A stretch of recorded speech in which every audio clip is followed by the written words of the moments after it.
music in Castlevania is a very important aspect of the game. In the old 8-bit days, the music was a key feature which everybody really loved.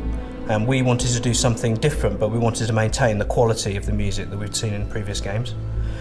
We decided to take the route of an orchestral arrangement, using orchestral music more akin to a Hollywood blockbuster than the previous music, the more sort of jazz-oriented or keyboard-oriented music.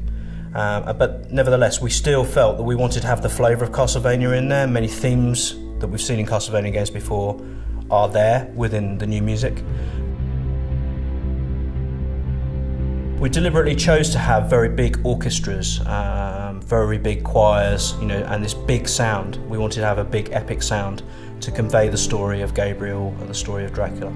And that's carrying through with Lords of Shadow 2. It's important that we have the quality of the music, but we also have this kind of huge, expressive themes that players can really attach to, that they associate with the world and with the character.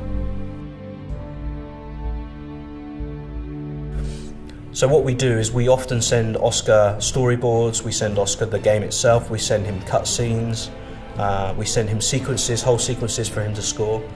We work very closely with him. We think it's very important that he has total access to the game.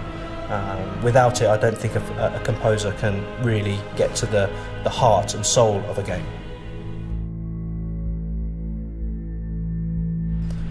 I originally heard about Oscar through Enric at Mercury Steam. He came recommended by Enric because he'd made games for Mercury Steam before, through Scrapland and Jericho. We had other composers in mind and we considered other composers, but Oscar really understood what we were trying to do with the story of Dracula. He really understood that this was a kind of tragic and epic tale. And his musical cues were very much based around that, and we felt the emotion of the story just from listening his initial musical ideas.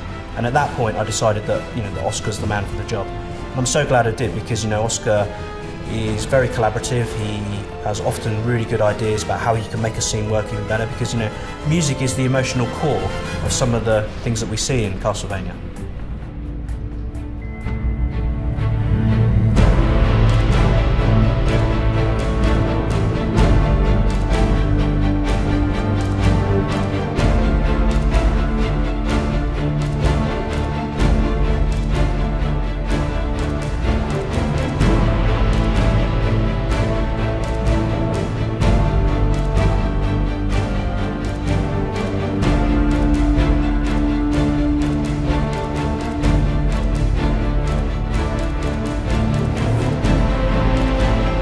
En una película el espectador es pasivo, o sea, se sienta, ve lo que es el principio y el final, y la música se adapta a eso, o sea, se sincroniza la música desde el principio hasta que termina la película.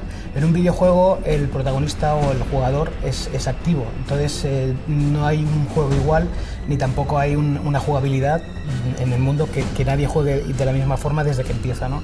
Entonces la música también se tiene que adaptar. O sea, cuando un jugador entra en un sitio, decide si entrar por un sitio o por otro, y entonces la música se activa o se desactiva.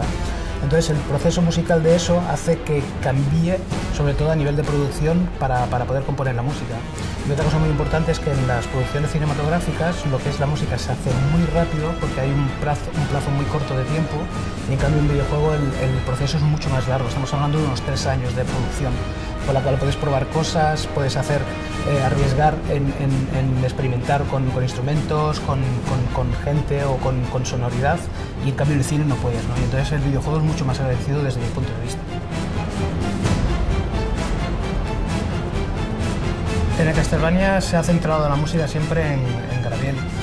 Gabriel es un personaje muy poderoso que tiene una fuerza innata, o sea, pero no a nivel físico, sino a nivel de historia, que me permitía crear unas atmósferas y sobre todo unas melodías que se adaptaran a él, sobre todo para demostrar su vida trágica, que hacía todo por amor y por conseguir a Marie.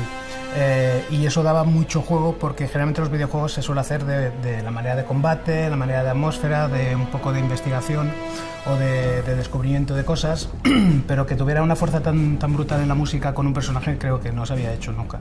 Y por eso yo creo que ha sido una de las fuertes de la banda sonora, y que gracias a ello también ha ganado muchos premios por eso, creo.